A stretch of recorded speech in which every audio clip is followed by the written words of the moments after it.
بسم اللہ الرحمن الرحیم۔ آج ہم آپ کے سامنے حضرت یعقوب علیہ السلام کا تذکرہ لے کر حاضر ہوئے ہیں۔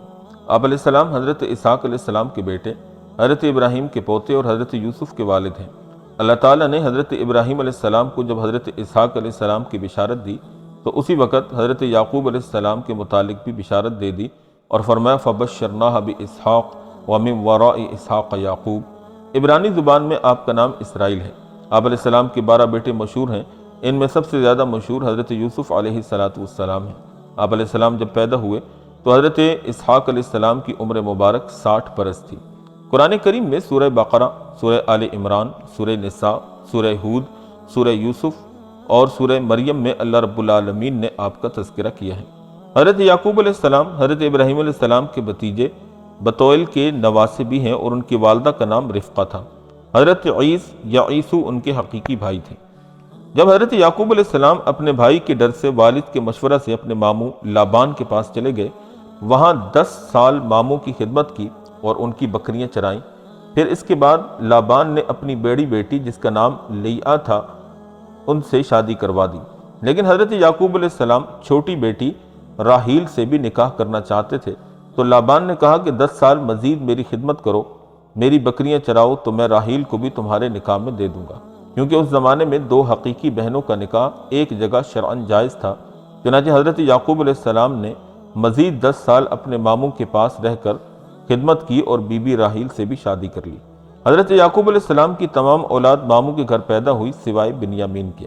حضرت یعقوب علیہ السلام کے 12 جس میں سے 10 لیعا سے رویائل یا راؤ بن شمعون، لاوی، یہودا، ویساکر، زبولون، جاوا، بشرا، وان، تفتان وغیرہ تھے، یہ بیٹے تھے۔ یہ حضرت بی بی راحیل کے 2 بیٹے تھے، حضرت یوسف علیہ السلام اور بنیامین۔ حضرت یعقوب علیہ السلام خدا کے برگزیدہ پیغمبر تھے جو کنعانیوں کی ہدایت کے لیے مبعوث ہوئے۔ اپنی زندگی میں انہوں نے خدمت حق کو سر انجام دیا۔ حضرت یعقوب علیہ السلام کو اپنے وطن کی خواہش ہوئی تو ماموں سے اجازت چاہی۔ ماموں نے رخصت ہوتے وقت بہت سا مال و دولت حضرت یعقوب علیہ السلام کو عطا کیا۔ جب یعقوب علیہ السلام وطن واپس آ گئے تو بنیامین پیدا ہوئے۔ ماموں کے پاس سے حضرت یعقوب علیہ السلام بہت سا مال لے کر اپنے دادا حضرت ابراہیم علیہ السلام کے دار ہجرت فلسطین میں آ کر مقیم ہو گئے۔ تفسیر حقانی میں ہے کہ حضرت یعقوب علیہ السلام کنعان میں ایک گاؤں میں رہے جس کا نام سیلون تھا۔ قصص القرآن میں ہے کہ جس زمانے میں حضرت یعقوب علیہ السلام فدان ارام میں اپنے ماموں کے پاس چلے گئے تھے، اس زمانے میں عیسو مکہ مکرمہ میں اپنے چچا حضرت اسماعیل کے پاس چلے گئے اور حضرت اسماعیل علیہ السلام کی بیٹی سے شادی کر لی اور انہی کے قریب مقام ادوم میں قیام کیا۔ جب حضرت یعقوب علیہ السلام واپس فلسطین چلے گئے تو ان دونوں بھائیوں میں محبت پیدا ہو گئی اور ایک دوسرے کو تحفے تحائف دیتے رہے۔ یہ تمام تر واقعات تورات میں بھی لکھے ہوئے ہیں۔ قرآن کریم میں حضرت یعقوب علیہ السلام کا عبرانی نام اسرائیل بھی مذکور ہے اور اسرا کے معنی عبد اور ایل کے معنی اللہ کے ہیں، اور عربی میں آپ کا نام عبداللہ بن گیا یعنی اللہ کا بندہ۔ حضرت اسحاق علیہ السلام کے بیٹے حضرت یعقوب کی اولاد کو بنی اسرائیل کہتے ہیں۔ بعض روایات میں ہے کہ جب حضرت یعقوب علیہ السلام کنعان کو بامائے اپنے اہل و عیال واپس لے آئے تو راستے میں حضرت عیس شکار کرنے کو جا رہے تھے، تو حضرت یعقوب اپنی حلیم الطبع سے یعنی اپنی عاجزی سے خود چھپ گئے اور اپنے غلاموں اور بیویوں سے یہ فرمایا کہ یہ بزرگ آ رہے ہیں، اگر پوچھیں یہ سامان مال و دولت کس کا ہے تو کہہ دینا کہ کنعان میں عیس سردار ہے اور اس کا ایک غلام یعقوب نام کا شام میں رہتا ہے، یہ اس کا مال و دولت ہے۔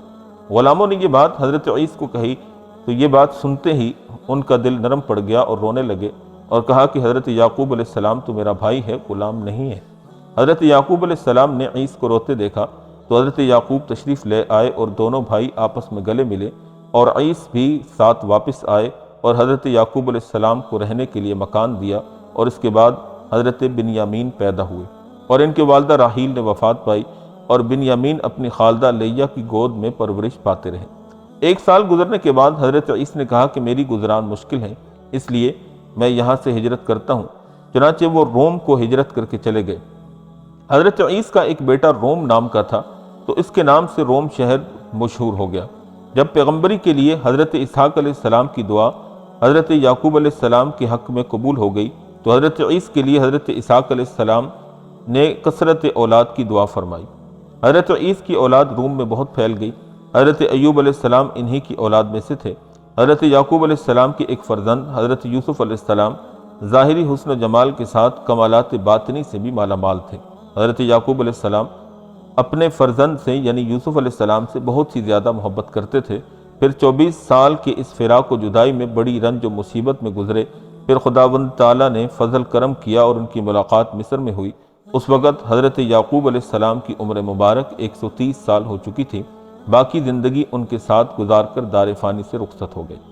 حضرت یوسف علیہ السلام کو وصیت کی تھی کہ مجھے اپنے ملک میں دفنائیں، چنانچہ ایسا ہی کیا گیا۔ وفات کے وقت عمر مبارک 147 برس تھی۔ جس گاؤں میں حضرت یعقوب علیہ السلام نے مصر کی ہجرت سے پہلے زندگی گزاری تھی، اس گاؤں کا نام سیلون تھا، جو نابلس کے قریب ہے اور بیت المقدس سے 3 میل پر ہے۔ جس کنویں میں حضرت یوسف علیہ السلام کو بھائیوں نے ڈالا تھا، اس کے قریب ایک احاطہ ہے، اسی میں حضرت یعقوب اور حضرت یوسف علیہ السلام کا مزار موجود ہے۔ دوسرے جس نبی کا ذکر اس ویڈیو میں ہم آپ کے سامنے کریں گے، ان کا نام حضرت الیسع علیہ السلام ہے۔ آپ علیہ السلام کا نام نامی قرآن کریم میں صرف 2 جگہ پر آیا ہے، سورہ انعام اور سورہ صاد میں۔ حضرت وہب بن منبہ رحمہ اللہ کی اسرائیلی روایت میں ہے کہ ان کا نام الیسع ہے اور اخطوب نامی آدمی کے بیٹے ہیں۔ ابن اسحاق رحمۃ اللہ علیہ نے بھی اسی کو اختیار کیا ہے۔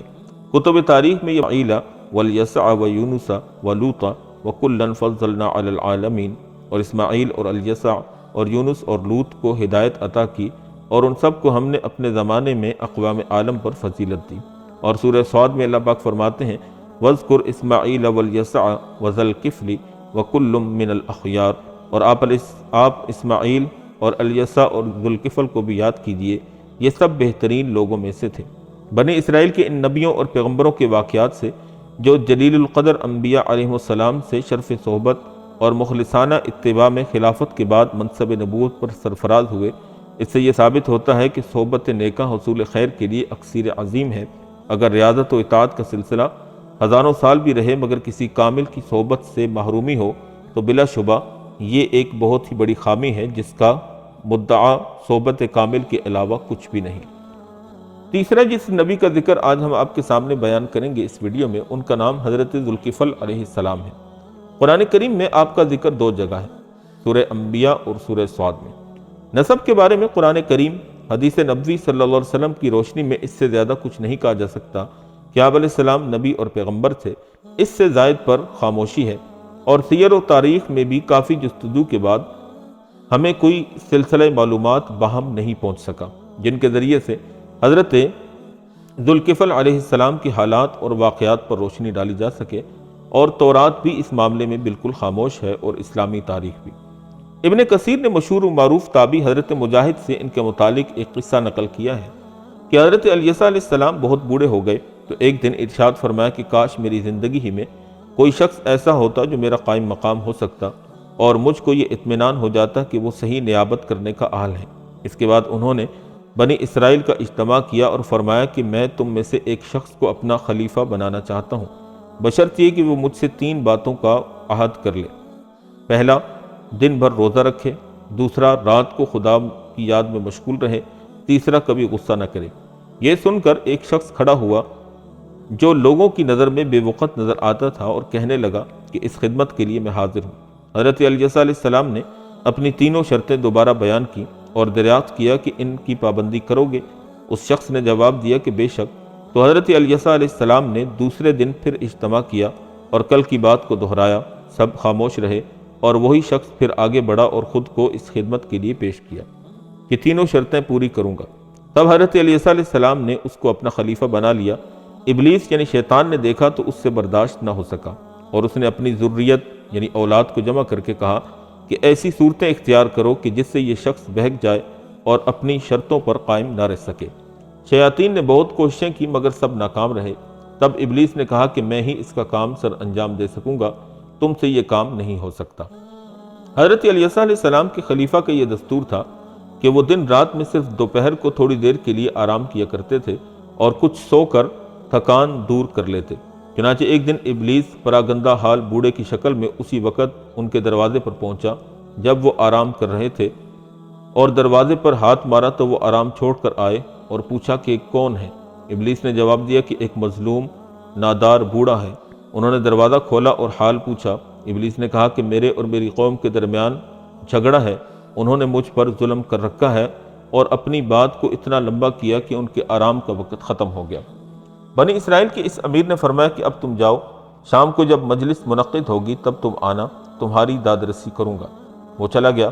شام کو جب مجلس منعقد ہوئی تو خلیفہ نے دیکھا کہ وہ شخص موجود نہیں اور مجلس اپنے مقررہ وقت پر برخاست ہو گئی، تب بھی وہ شخص نہ آیا۔ صبح کو جب مجلس منعقد ہوئی تو چاروں طرف اسے پھر تلاش کیا، لیکن کہیں پر اس کا نام و نشان نہ ملا۔ مجلس ختم ہونے پر جب خلیفہ نے قیلولہ کے لیے تنہائی اختیار کی، پھر کسی نے دروازے پر دستک دی۔ دروازہ کھولا تو اسی بوڑھے کو موجود پایا۔ اس نے کل کی طرح پھر گفت و شنید کی۔ تب خلیفہ نے کہا کہ میں نے تمہیں کہا تھا کہ مجلس میں آنا مگر تم نہ آئے۔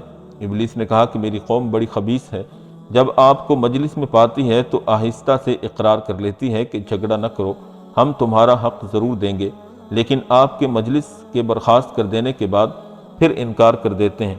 خلیفہ نے کہا کہ آج شام کو ضرور آ جانا، میں اپنی موجودگی میں تمہارا حق دلوا کر رہوں گا۔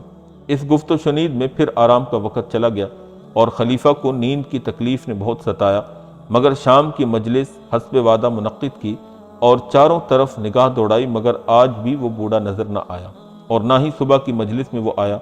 تب تیسرے دن جب نیند کے غلبہ نے عاجز کر دیا تو خلیفہ نے اہل خانہ کو حکم دیا کہ آج دروازہ پر خواہ کوئی شخص بھی آئے، آرام کے وقت دروازہ ہرگز نہ کھولیں۔ خلیفہ ابھی لیٹے ہی تھے کہ بوڑھا پھر موجود ہوا اور دروازے پر دستک دینا شروع کر دی۔ اندر سے جواب ملا کہ آج خلیفہ کا حکم ہے کہ کسی کے لیے دروازہ نہ کھولا جائے۔ بوڑھے نے کہا کہ میں 2 روز سے اپنے ایک اہم معاملہ میں حاضر ہو رہا ہوں اور خلیفہ نے مجھے اسی وقت بلایا تھا، لہذا دروازہ کھول دو، مگر دروازہ نہ کھولا گیا۔ لیکن اہل خانہ نے دیکھا کہ دروازہ بند ہونے کے باوجود وہ شخص اندر موجود ہے اور خلیفہ کے کمرے کے دروازے پر دستک دے رہا ہے۔ خلیفہ نے دروازہ کھولا اور گھر والوں سے کہا کہ میں نے تمہیں منع کیا تھا کہ آج دروازہ نہ کھولنا، پھر یہ شخص اندر کیسے داخل ہوا؟ ساتھ ہی دروازے پر نظر کی تو اس کو بند پایا اور بوڑھے کو اپنے قریب دیکھا۔ تب خلیفہ حقیقت حال کو سمجھے اور بوڑھے سے مخاطب ہو کر فرمایا کہ خدا کے دشمن، کیا تو ابلیس ہے؟ اس نے کہا کہ ہاں میں ابلیس ہوں۔ تو نے جب مجھے ہر طرح سے تھکا دیا اور میری ذریت جب کسی طرح تجھ پر قابو نہ پا سکی، تب میں نے یہ آخری صورت اختیار کی تاکہ تجھ کو غصہ دلا کر ایفائے عہد میں ناکام بنا دوں، مگر افسوس کہ میں خود ہی ناکام ہو گیا۔ چنانچہ اس واقعہ کے بعد اللہ تعالیٰ نے خلیفہ کو ذوالکفل کے نام سے مشہور کر دیا، اس لیے کہ انہوں نے جن شرائط کا حضرت الیسیٰ علیہ السلام سے وعدہ کیا تھا اس کو انہوں نے پورا کر کے دکھایا۔ بعض کہتے ہیں کہ حضرت ذوالکفل علیہ السلام شام کے بادشاہ کے مقرب تھے اور اس بادشاہ کو بنی اسرائیل سے بڑی عداوت تھی، ہمیشہ ان کے ملک پر فوج کشی کرتا اور ایک جماعت کو قتل کرتا۔ ایک دفعہ بنی اسرائیل سے لڑائی کے لیے بڑی تعداد میں فوج بھیجی۔ اس فوج نے مقابلہ کے بعد 100 علماء اور صلحاء کو قید کر کے بادشاہ کے پاس بھیجا۔ بادشاہ نے ان کو قتل کرنا چاہا تو حضرت ذوالکفل علیہ السلام یہ سن کر بادشاہ کے پاس گئے کہ اب سیاست کا وقت گزر چکا، ان کو میرے حوالے کرو، میں ان کا کفیل ہوں، کل صبح سیاست گاہ میں حاضر کروں گا۔ بادشاہ نے ان سب کو ان کے سپرد کر دیا۔ حضرت ذوالکفل علیہ السلام ان کو اپنے شہر لے گئے اور توق اور زنجیروں سے آزاد کیا اور نہایت تعظیم سے رات کو کھانا کھلا کر ان کو آزاد کر دیا۔ ان علماء کی اس طرح خلاصی ہو گئی اور حضرت ذوالکفل علیہ السلام کو بھی اللہ تعالیٰ نے بادشاہ کے شر سے محفوظ رکھا۔ اس دن سے یہودیوں میں ان کا لقب ذوالقفر مشہور ہو گیا، جس کو پھر قرآن نے بھی اختیار کیا۔ یہ تینوں انبیاء کرام حضرت یعقوب علیہ السلام، حضرت الیسیٰ اور حضرت ذوالکفل علیہ السلام، ان کے واقعات آپ نے سماعت فرمائے۔ امید واسق ہے کہ آپ کو بہت کچھ نیا سیکھنے اور جاننے کو ملا ہوگا اور آپ کے علم میں بھی اضافہ ہوا ہوگا۔ اگر آپ کو ہماری یہ ویڈیو پسند آئی ہو تو ہمارے چینل کو سبسکرائب ضرور کر دیجئے گا اور اپنے دوست و احباب میں اس کو شیئر بھی کیجئے گا اور کمنٹ سیکشن میں اپنی رائے کا اظہار کرنا ہرگز نہ بھولیے گا۔ اللہ پاک ہمیں اپنے نیک بندوں کے نقش قدم پر چلنے کی توفیق عطا فرمائے اور شیطان کے مکر و فریب اور اس کی چال بازیوں سے اللہ ہر مسلمان کی حفاظت فرمائے۔ وما علینا الا البلاغ المبین۔